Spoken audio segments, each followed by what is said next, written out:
अन्नदाता कहें या किसान, ये वो नाम है जो अक्सर चुनावों से पहले टीवी पर जोरों शोरों पर सुनाई देता है।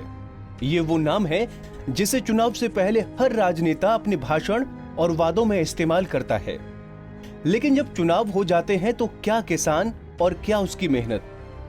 प्रदेश में सरकार कांग्रेस की हो या फिर भाजपा की, किसान की हालत में कोई बदलाव नहीं आता। किसान चुनाव से पहले झूठे वादों में आकर मुस्कुरा देता है और चुनाव खत्म होते ही वो वादे पूरे होने के दिन गिनने लगता है। आइए आपको दिखाते हैं पंजाब केसरी टीवी की वो ग्राउंड रिपोर्ट, जिसे देखकर आप खुद ब खुद समझ जाएंगे कि आखिर मध्य प्रदेश के किसानों पर कोरोना से ज्यादा कर्ज माफी का संकट क्यों है। कर्ज माफी का चुनावी शिगुफा जो कमलनाथ सरकार से शुरू हुआ और अब शिवराज सरकार में भी करीब 20 लाख किसानों की बदहाली का जिम्मेदार बन गया है। अब इन किसानों को न फिर से लोन मिल रहा, न फसल बीमा, और उल्टा 2 गुना ब्याज भी देना पड़ रहा है। देखिए ये स्पेशल रिपोर्ट। कहते हैं नेताओं के लिए किसान सिर्फ वोट बैंक होते हैं। कर्ज माफी के वादे के सहारे सत्ता की सीढ़ी चढ़ने वाले राजनेता सत्ता मिलते ही वो सीढ़ी गिरा देते हैं जिसके सहारे सत्ता के सिंहासन पर वो चढ़े थे। ऐसा ही दर्द है किसानों के मन में किसान कर्ज माफी का। 1.5 साल में कर्ज माफी की आस में बैंकों से डिफाल्टर होने का।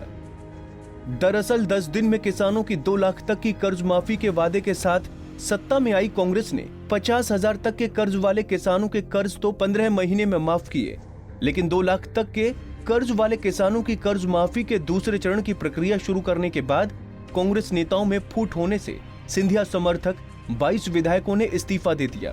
इससे सरकार गिर गई और शिवराज फिर से सूबे के मुखिया बन गए। सरकार की अदला बदली में एमपी के कई कर्जदार किसानों पर दोहरी मार पड़ गई। अब हालात ये हैं कि एक तो कर्ज माफ नहीं हुआ और दूसरा कर्ज माफी का इंतजार करते करते कर्ज की राशि बैंक को न चुकाने के चलते डिफाल्टर की कैटेगरी में आ गए। ऐसे में पंजाब केसरी भोपाल से सटे निपानिया गांव में उन किसानों का हाल जानने पहुंचा जो कर्ज माफी के इंतजार में अब बैंक से डिफाल्टर हो गए हैं। ये है 65 साल के करण सिंह अहिरवार, जो अपने खेत में फसल पर बारिश का पानी फिरने के बाद अपनी किस्मत पर रो रहे हैं। 5 भाइयों के बीच 3.5 एकड़ की जमीन में इनके हिस्से में अपने परिवार का पेट भरने लायक ही कमाई बामुश्किल हो पाती है। 80,000 का कर्जा लिया था, 1 लाख से ज्यादा चुका चुके हैं, लेकिन ब्याज दुगना हो चुका है। कर्ज माफी अब तक नहीं हुई। अब कर्ज माफी का इंतजार इन्हें बैंक ने न सिर्फ डिफाल्टर बना दिया बल्कि नया लोन और फसल बीमा तक नहीं हो पाया। अपन ने लाया था 80,000। कितना जमा कर चुके? अपन 1,08,000। और अभी अब क्या हुआ? वो फाल्टर फिर भी बता रहा है मतलब 40,000 फिर रहा है। तो कर्ज जमा करने के बाद भी? हाँ, वो ना कुछ रात राशि दे रहा है। ऐसा क्यों? कमलन साहब क्यों नहीं दे रहा? कहला वो वड्डी होगा, फलाना होगा। इसकी से जब सरकार ने माफ कर दी थी, हम 1-2 लाख रुपया माफ कर रहा है, हमने पैसा जमा नहीं करे। आज दिन तक ना पैसा दे रहा है। अच्छा, ये जो डिफाल्टर होने की वजह से खाद बीज मिल रहा है कि नहीं मिल रहा? नहीं मिल रहा, कुछ नहीं मिल रहा। बहुत परेशानी आ रही है। परेशान, पूरी परेशानी, सब जमीनें पड़ी है, किसान परेशान है, फसलों में पानी भरागा। तो इसी गांव के शब्बीर अली अपने मोबाइल पर 1 साल पहले आए कर्ज माफी के मैसेज को ही देखते रहते हैं। वजह भी है, लड़की की शादी करनी है, ट्रैक्टर भी सुधरवाना है। ये तो किसान कर्ज माफी में आपका कितना कर्जा माफ हुआ था? 1,65,000 मैसेज आया था? हाँ, मैसेज आया है मोबाइल पे, उसकी मानता नहीं हो रही। फिर हमारे पास अभी नहीं आया। कौन सी बैंक से लिया था? IDBI। अब क्या बोल रहा है बैंक? अभी कुछ नहीं बोल रहा है। ना हम गए ना वो बोल रहे हैं। तो फिर अब क्या डिफाल्टर हो गए? हाँ, डिफाल्टर हो। तो डिफाल्टर होने से क्या क्या नुकसान हो रहा है? बहुत नुकसान हो रहा है। कोई भी चीज़ अपन नहीं कर पा रहा है, खाद बीज नहीं खरीद पा रहा है। ट्रैक्टरों में काम कराना चाह रहा था, वो भी नहीं करा पाया। घर की जरूरत थी, लड़की की शादी करना थी, वो भी नहीं हो पाई। मतलब सारे काम रुक गए कुल मिला के। वहीं ये है निपानिया जाट के राम भरोसे, जिन्होंने 60,000 का कर्ज लिया था। कमलनाथ सरकार आते ही भरोसा बन गया, कर्ज माफ होगा, लेकिन ऐसा हुआ नहीं। कितना कर्ज लिया था? 60,000। माफ हो गया? नहीं हुआ। क्यों नहीं हुआ? अब सोच रहे थे हो जाए, नहीं भाई। तो आपने कर्ज माफी के पैसे फिर चढ़ाया कि नहीं चढ़ाया? नहीं चढ़ाया। अब क्या स्थिति निर्मित हो गई? कहाँ से चढ़ाना था? नहीं, अब क्या हो रहा है? चढ़ाएंगे जब हबरकन हो जाएगा जब।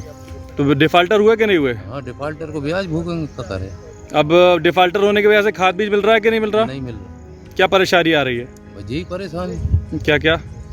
खाद बीज की। बस। बैंक जाते हैं तो बैंक वाले क्या बोलते हैं? बैंक वाले यही कहते पैसे लाओ जमा करो। तो ये किसान कर्ज माफी का जो वादा किया गया था, आपको प्रमाण पत्र दिया गया था, इस पे क्या कहेंगे? तो प्रमाण पत्र मिलो कहाँ हमें, माफ हो जाते तो प्रमाण पत्र मिल जाता।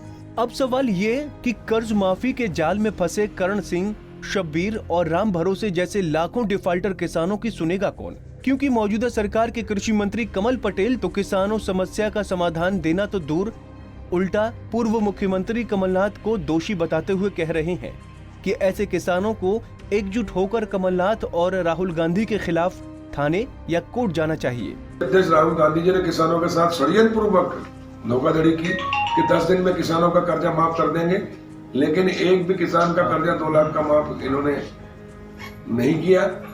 और किसानों की जो संस्था है कोऑपरेटिव बैंक, उसको बर्बाद कर दिया। सोसाइटियों को प्रशासकों से जबरदस्ती प्रस्ताव बुलवा लिए गए, जबकि उनको अधिकार ही नहीं है किसानों की संस्था के कि 50% ऋण हम सहन करने को तैयार है, और पूरी सोसाइटियों को डिफाल्टर कर दिया गया। इसलिए किसान समितियां ही ऋण देने की स्थिति में नहीं है, और इसलिए किसानों को ऋण नहीं मिल रहा। उसके लिए अगर कोई दोषी है मध्य प्रदेश में, एकमात्र व्यक्ति वो है कमलनाथ जी, और इसलिए कमलनाथ जी के खिलाफ हमने कहा है किसानों से कि जाए थानों में रिपोर्ट लिखाएं, कोर्ट में जाए, प्राइवेट इस्तेगासा लगाएं, 420 120 का मुकदमा राहुल गांधी और कमलनाथ जी के खिलाफ जारी कराएं। किसानों की कर्ज माफी न होने का ठीकरा पूर्व कृषि मंत्री बीजेपी पर फोड़ रहे हैं, तो वहीं पूर्व कृषि मंत्री सचिन यादव दावा कर रहे हैं कि कमलनाथ सरकार ने पहले चरण में 20 लाख तक के किसानों के कर्जे माफ किया, जिसमें 2 लाख तक का एनपीए और 50,000 तक का चालू खाता था, और दूसरे चरण में 6,61,000 तक किसानों की लोन माफी की, जिसमें 50,000 से 1 लाख तक चालू खाते वाले किसान थे। सचिन ने कहा कि अगर सरकार नहीं गिरती तो सभी किसानों का कर्जा माफ होता। देखिए, हमारी सरकार ने आदरणीय कमलनाथ जी के नेतृत्व में विपरीत परिस्थितियों में एक संकल्प, एक वचन हमारी सरकार ने लिया था, जहां पर मध्य प्रदेश के माथे पर जो कलंक लगा था, उस कलंक को मिटाने की दिशा में हम लोग बड़ी तेजी से हम लोग काम कर रहे थे, और निरंतर हमारी जो ऋण माफी की प्रक्रिया थी वो निरंतर वो प्रक्रिया जारी थी।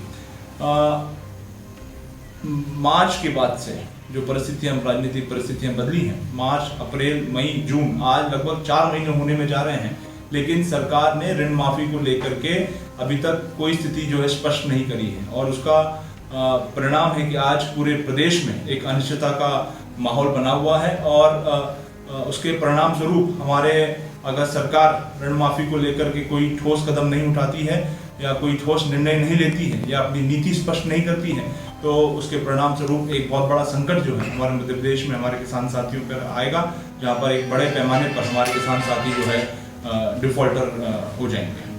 अब जरा ये भी समझ लीजिए जो कांग्रेस दावा कर रही है।